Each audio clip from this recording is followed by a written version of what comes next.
시청자 여러분 안녕하십니까. 지금부터 정확히 안보정론을 시작하겠습니다. 자, 이번 시간에는 말이죠. 드디어 윤석열 대통령에 대한 이 징계 소송 항소심에서 윤 대통령이 완전히 승소했습니다. 자, 이거 그러면 뭐 패소한 걸로 끝낼 수 없지 않습니까? 당연히 추미애하고 문재인 소환에다가 조사를 해야 되겠죠. 예, 이런 여론이 이제 압도적으로 제기돼야 될 것이 아닌가. 그래서 문재인 걸리는 거가 너무나 많은데 아예 부를 생각도 안 하는 이 검찰. 이거 좀 이번 이 사태를 계기로 해서, 왜냐하면 이게 2심에서는 그래도 이 패소가 돼서 다행이지 말이죠. 사상 초유로, 그것도 정치적인 이유로 징계 처분한 거, 이런 역사가 다시 안 일어난다는 보장이 없어요. 자, 그래서 그런 점에서 추미애 이거, 그 다음에 문재인이 전부 다 소환 조사해야 된다, 이런 생각을 들고요. 그 다음에 이제 내내 마찬가지인데, 지금 유창훈이가 어제는 영장을 발부했잖아요. 자, 지난번에 이재명이 기각하듯이 기각을 기대했어요. 그랬더니 지금 네티즌들이 난리가 났습니다. 개딸. 자, 이거 이재명의 바로 마크 이 조종이 있었지 않았나 라고 판단이 될 수밖에 없어요. 그래서 이 유창훈 판사와 관련된 그야말로 이 막장 드라마 비슷한 건데, 예, 기각에서 발부에 이르기까지 여러 가지 그 분위기, 그리고 주변 정황의 변화, 이런 것도 함께 말씀을 드리도록 하겠고요. 당연히 지금 네티즌들이 이렇게 탄핵하자고 하는, 그러니까 지들 마음에 들면 대법원장감이라고까지 측교세다가 마음에 안 들면 탈핵하져요. 야, 이게 잣대가 아무리 들쭉날쭉한다고 하더라도 공당 또는 공당의 지지자들이, 맹탕 지지자들이 이렇게까지 나오는 거, 이거는 대한민국 법치주의의 근본, 법치를 지켜야 한다는, 법치를 해야 한다는 이 문화에도 상당한 마이너스 요인이 되지 않을까, 심각하다, 이런 말씀을 드리고 싶어요. 자, 그 다음에는요, 지금 백현동 사건인데, 이 백현동 사건이 그러니까 용도 변경해주고, 그 다음에 임대 아파트를 10%로 줄여주고, 이러한 특혜 차원의 성남시 중심의 이 비리 혐의가 하나 있고요. 지금 요즘 새롭게 부각되고 있는 것이 그 수사를 막겠다고. 그러니까 백현동이 배임 혐의, 용도 변경 이런 특혜 수사가 됐잖아요. 그 수사를 막겠다고 달려든 변호사 2명 있는데, 그 변호사들의 관록을 보면 만만치 않아요. 이 검찰 측 변호사는요, 임종혁 변호사, 대검 세컨단까지는 굉장히 유능한 그런 변호사인데, 어쨌든 지금 이제 전혀 나는 이제 죄가 없다 이렇게 항변을 하고 있지만은 구속영장까지 청구를 했어요. 그리고 이제 또 하나 총경 출신의 또 변호사가 있는데, 이 사람도 함께 구속영장을 청구했는데, 이게 백현동 배임이 440억짜리잖아요. 어마어마한 거예요. 자, 그러니까 대장동 배임 다음으로 백현동 배임이 이제 큰 액수인데, 요 440억짜리 이제 배임 혐의로 구속이 되니까, 수사가 착수되니까, 이제 이 검경 출신의 변호사를 이 정바울 측에서 썼어요. 그런데 이게 정리가 제대로 안 돼 있는 거예요. 이게 무려 13억짜리. 가운데 일종의 브로커가 13억을 챙겨가지고 그 돈 중에 한 7억 정도는 경찰 출신 변호사한테, 1억은 검찰 출신 변호사한테 갔는데 그게 불법성이 있다, 이겁니다. 예. 자, 그래서 요 내용까지 여러분께 전해드리도록 하겠습니다. 자, 아무래도 이제 여러분들 오늘 아침에 말이죠, 한동훈 장관 이 보도를 많이 봐주셨는데, 지금 이 시간에도 이거 굉장히 중요한 뉴스입니다. 많이 봐주시면 대단히 고맙겠습니다. 자, 그러면은요, 윤 대통령의 승소 관련 뉴스를 말씀을 드리겠습니다. 여러분들 뭐 잘 아시다시피 이거 추미애가 말이죠, 사상 초유의 식물 종잡으로 만족지 않고 아예 잘라내려고 징계를 내려버렸어요. 징계를 내니까 이제 당시 윤석열 총장이 바로 지금 이제 집행정지 소송을 냈습니다. 그래서 집행정지 신청에서는 이겼어요. 그래서 가처분 신청이 인용되는 바람에 바로 검찰총장 복무를 다시 시작한 거 아니겠습니까? 그래서 오늘날 여기까지 왔고, 본안소송도 제기를 했어요. 근데 본안소송에서 한 번은 1심에서는 졌습니다. 그러다가 오늘 2심 판결에서 이겼습니다. 요 내용을 가지고 여러분께 이제 말씀을 드리는 건데, 자, 그래서 이제 오늘 지금 이제 2심 판결에서 원고 승소, 즉 윤석열 대통령의 승소 판결이 됐고, 그거는요, 추미애 법무장관의 윤 대통령에 대한 징계 절차 관여는 검사징계법상 위법하다. 왜냐면은요, 검사징계에 장관이 거기에 개입하면 안 되게 돼 있는데 개입했다는 겁니다. 그래서 윤석열 대통령의 방어권을 침해한 위법이 있다라고 오늘 판시를 했습니다. 참고적으로 2020년도 12월 초에 헌정사상 최초로 정지 2개월의 징계를 내렸고요. 그때 이거를 갖다가 문재인한테 가져갔어요. 문재인이가 아주 잘했다. 칭찬을 해준 사건이 바로 요 사건이고, 징계 사유는 세 가지예요. 하나는 판사 문건을 갖다가 사찰 문건이다. 이렇게 말하자면 정치화 시킨 것이죠. 그 다음에 채널 A 사건에 대한 감찰과 수사를 방해했다는 혐의고, 그 다음에는 정치적 중립을 위반했다. 정치적 중립은 아니 여론조사 기관에다가 나는 조사하지 말아주세요. 수없이 얘기했는데도 조사하는 걸 그럼 어떻게 하란 말이에요. 이걸 뭐 법으로 따지지 않았다는 얘기입니까?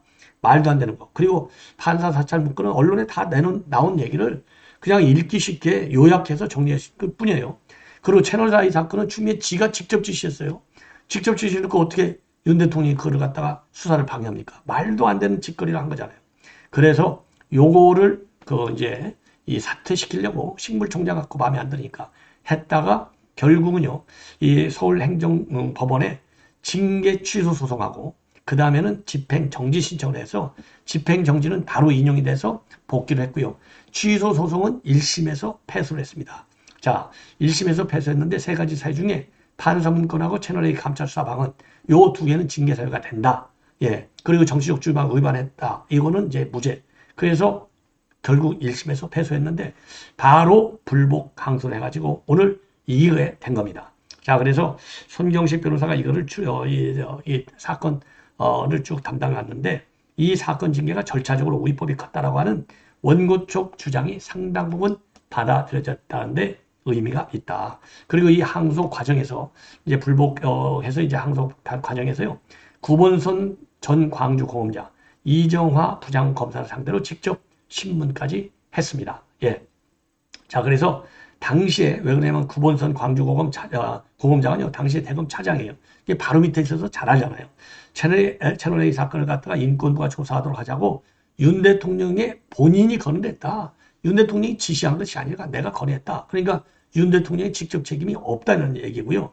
그리고 감찰을 담당했던 이정화 부장검사는 백은정 당시 박은정이죠. 아주 못된 그 검사인데 이게 성남지청에서 성남FC 사건 수사 못하게 막은 검사가 바로 박은정 감찰 담당관이었어요.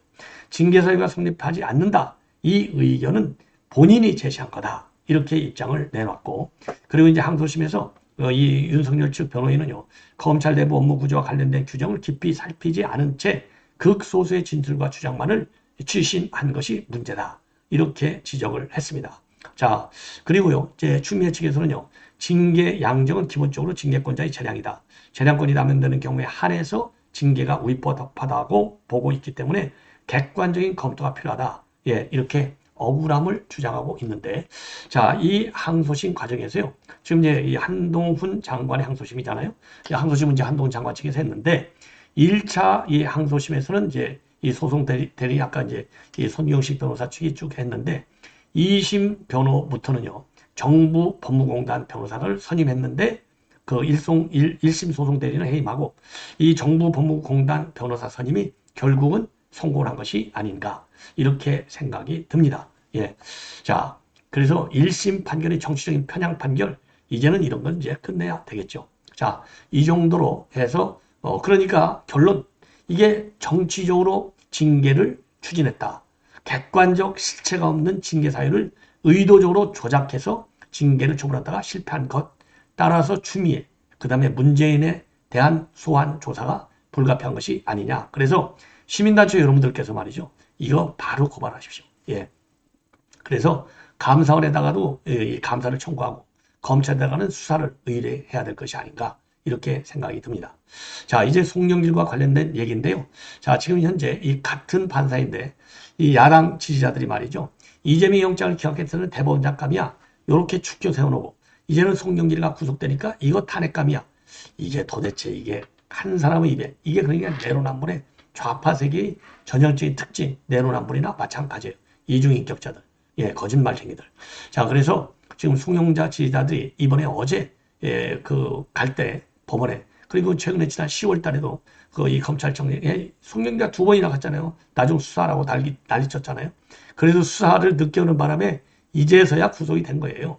자, 그러니까 그 당시 송영길이를 지지하는 이 지지자들이에요. 송영길과 함께 검찰 독재 정권 이런 걸 들고 시위를 했습니다. 그리고 그 당시에 이제 유창훈이가 이재명이 기각했을 때 말하자면은요, 우리 이제 우파 시민단체 신자유연대 측에서 규탄 문구가 적힌 근조가 한 수백 개를 전시한 바 있어요. 자, 이렇게 이제 이 유창훈이 가지고 이제 난리가 난가 있습니다. 그래서 나를 좀 빨리 잡아가라. 자진 쇼까지 보냈는데 이제는 원하는 소원 성취가 됐어요.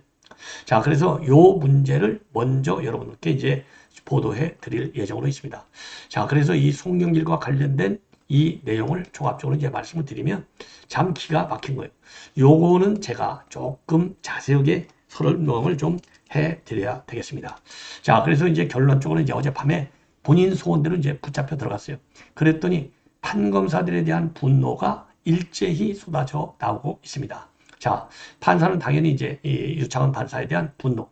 그렇게 안 봤는데 실망스럽다. 예, 실망스럽다. 그러면서 사법부는 죽었고 이대로 물러날 수는 없다. 그러면서 송영길이를 연호했다고 합니다. 어젯밤에. 그리고 이재명 지지자들이 많이 활동하는 온라인 커뮤니티가 있는데 그 중에 하나가 클리앙이에요.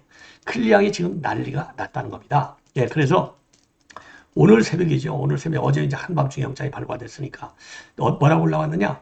말로 표현할 수 없는 분노가 끓어오르고 눈물이 왈칵해서 새벽부터 애꿎은 벽만 주먹으로 수십 차례 쳤다. 참 좋은 집에 사는 것 같아요. 옆에 집에서 층간소음으로 신고를 안 했네요. 예. 그리고 또 저도 한밤중에 벽을 쳐서 옆집 민원을 받았다. 자, 이런 무식한 인간들이 지금 널려 있어요. 이게 바로 개딸들이에요. 예. 그리고 검찰에 대한 불만 수위도 높아요. 마음에 들지 않으면 죄 없는 사람을 구속해도 되는 거냐. 이재명을 위해 희생하고 깨어있는 시민들의 지지를 받는 게 그렇게 눈에 거슬렸냐. 예. 그리고 또 판사한테는요. 안 그렇게 봤는데 정말 실망이고 제가 판사님을 잘못 봤다. 예. 제가 판사님을 잘못 본 게 아니라 여러분들이 이재명의 죄목을 제대로 못 본 결과가 이 결과를 낳는 거예요. 예. 자, 그리고 또 우리 국민의힘 지지자들한테도 욕을 하는 거예요. 뭐라고? 이게 남의 일 같냐? 반드시 당신들의 목숨으로 그 대가를 치르길 매일 기도하겠다. 기도라고 하는 이 성스러운 컨셉을 함부로 동원하고 있는 이 좌빨들. 정말 무식합니다. 그리고 또 클리앙에 나와 있는 얘기를 지금 소개하는 겁니다. 별건 수사, 먼지 털기식 수사, 죄명도 잘 모르겠다. 이 현실이 된기, 구치소의 탄식, 언제까지 이렇게 우리가 살아야 하느냐. 나라가 1년 만에 후진국이 됐다. 너무 비통하다. 예, 이런 글에는요. 100개가 넘는 좋아요가 달렸다고 합니다. 자, 그리고요. 검찰이 강압수사를 통해서 억지 증거를 모았다. 이런 또 가짜 뉴스도 만들어내고 있어요. 자, 그래서 제가 직접 들은 건 아니지만 다른 사이트에서 봤는데 불려가서 강압조사받은 지인이 사업체 때문에 어쩔 수 없이 허위 증언했다고 울면서 송영길에게 전화했다는데 그런 것들도 증거로 봤다. 검찰이 또 사람을 죽였고 검사들도 똑같이 죽어 나가야 한다. 야, 이거 살벌해요. 검사도 죽어야 되는데. 야, 이거 참 이거 미친 짓 아니에요? 그리고 유창훈 분양판사령에서는 판사 누구냐? 탄핵해야 된다. 이제는 판사 탄핵의 시간이다. 그래서 이 판사 비판글이 어마어마하게 많고 있습니다. 그런데 문제는 뭐냐? 이 사람들이요. 지난번에 기억한 판사하고 같은 사람이라는 것을 모르고서 일방적으로 비판하는 글까지 올라와 있다는 겁니다. 그러니까 나중에 그걸 알고서 아이고 죄송해요. 댓글 수정할게요. 이런 얘기도 지금 올라와 있다는 거예요. 예. 죄송합니다. 자, 그리고 그래서 이게 클리앙 이 분위기를 보면 이 사람들이 같은 사람이 하는 일이냐 도대체 이해가 안 가요. 지난번 이재명 영장 기각했을 때는요. 유창훈 판사하고 이재명은 서로 닮았다. 장래 대법원장감이다. 쉽지 않았을 결정을 한 판사님의 용기에 찬사를 보낸다. 요렇게까지 딱 띄웠는데 지금 와서 완전히 말이 팍 달라진 거예요. 예. 자, 그리고 또 이제 이 네티즌들끼리도 싸움이 벌어져요. 돈 봉투 갖고 구속하기 어려우니 후원하는 사람들을 탈탈 털었다. 끌려간 사람들이 정치인도 아니고 일반인이라서 벌벌 떨면서 허위 증언했다. 그걸 바탕으로 구속했다. 이러니까 다른 네티즌들은 이재명 대표 구속영장 기각한 판사하고 똑같은 사람이야. 혹시 우리 편이 정말 잘못을 저지른 건 아니냐? 같은 생각은 안 하냐? 그런 우리가 저지른 잘못 같은 생각은 안 하냐? 함정에 빠졌다는 확신만 가득하냐? 이런 반박이 네티즌들 사이에서도 나오는 겁니다. 예. 그리고 이정근 그 사무총장 구속이 이제 집행정지가 됐어요. 남편이 이제 세상을 떠났다는 거 아니겠습니까?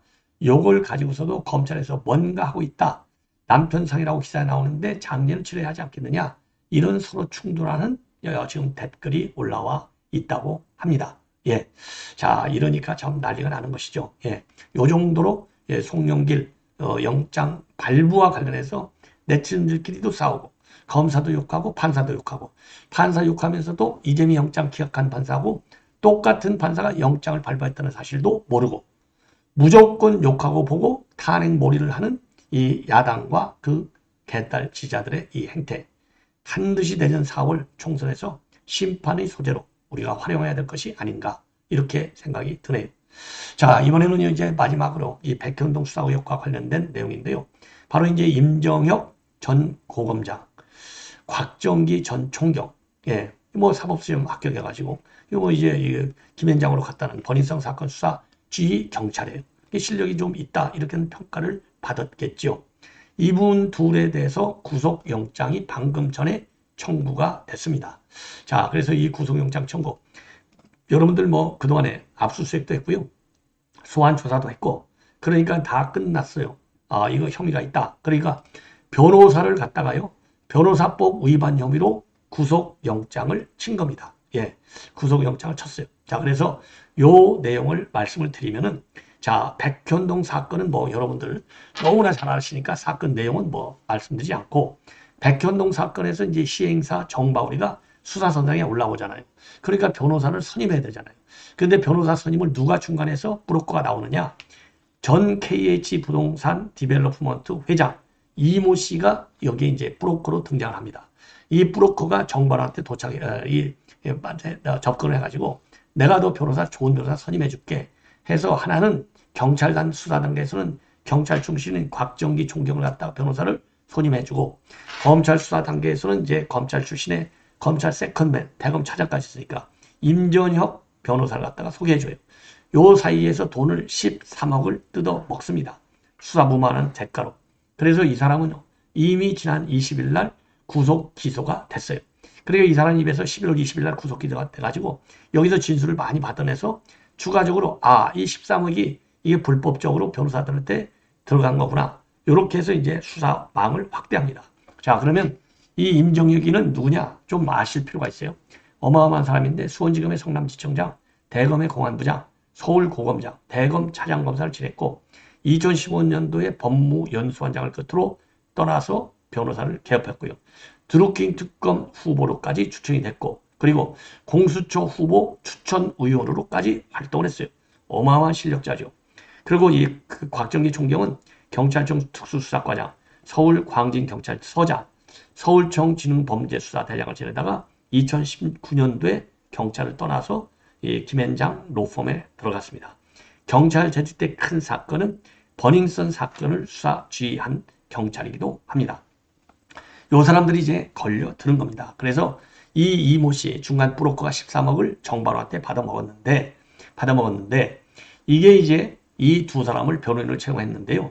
이 곽정기 경찰 출신의 변호사는요. 한 7억 원 정도를 땡겨 먹었다. 이게 이제 의혹이 되고 있고요.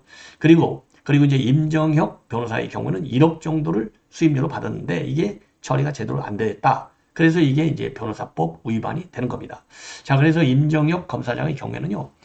이 아시아 디벨로퍼 이 대표 정바울을 포함해서 누구로부터도 수사무마 청탁을 받은 사실이 전혀 없다. 딱 잘라서 부인을 하고 있습니다.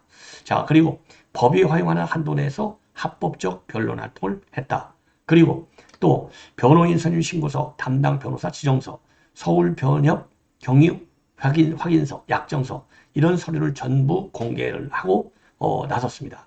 그리고요, 검찰은 그리고 이제 임정혁 그 변호사는요, 검찰이 두 건의 신고서가 수사기관에 제출되지 않았다는 이유로 정상적 변론 활동이 아니다라고 의심하고 있는데 즉시 제출하지 않은 것은 의뢰인 측에서 즉 정바울 시행사 대표 측에서 보류해달라고 해서 보냈을 뿐이다.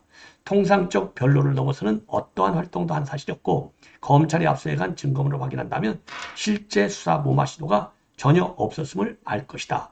이렇게 주장을 하고 있어요. 그리고 정바울한테 받은 1억 원은 정식 변호사 선임 비용이었기 때문에 전액 세금 신고 처리를 했다. 그리고 현금 영수증까지 공개하고 나왔고요.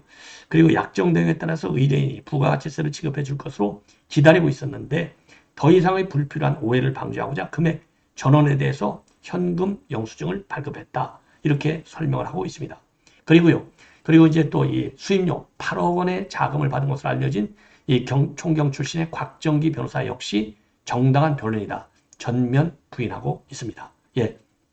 자, 그래서 요거는 말이죠. 그래서 곽정기 변호사는 국민정서로 보면 과할 수 있지만 저희가 일한 내용은 다 대초였다. 묵묵히 소명하겠다라는 입장을 내놨습니다. 자, 그래서 이제는 뭐 이미 다 이제 소환 조사까지 끝나기 때문에 구속 여부만 남아 있는데 지금 오늘이 화요일이니까요. 자, 빠르면 한 목요일 아니요. 금요일쯤 나오고 늦어지면은 내주로 넘어갈 가능성이 많은데요. 자, 검찰 이 실질 담당 판사 정해지는 거는요. 지난번에 그 유명 변호사들 얘기가 주단으로 결정된다 그랬는데 뭐 저도 사실 그렇게 봤는데 주단으로 결정된 게 아니에요. 저도 뭐 이상하다 했는데 주단으로 결정되는 게 아니라 구속영장을 검찰에서 청구하잖아요. 그럼 오늘 청구했지 않습니까? 그럼 오늘 청구한 구속영장을 담당한 판사가 영장실질심사를 담당해요. 그러니까 검찰에서는 오늘 영장 청구를 하면 누가 어느 판사가 담당하는지 다 알 거 아니에요. 거기에 맞춰서 낸 겁니다. 참고하시기 바랍니다. 시청자 여러분, 이것으로 본 방송을 마치겠습니다. 대단히 고맙습니다.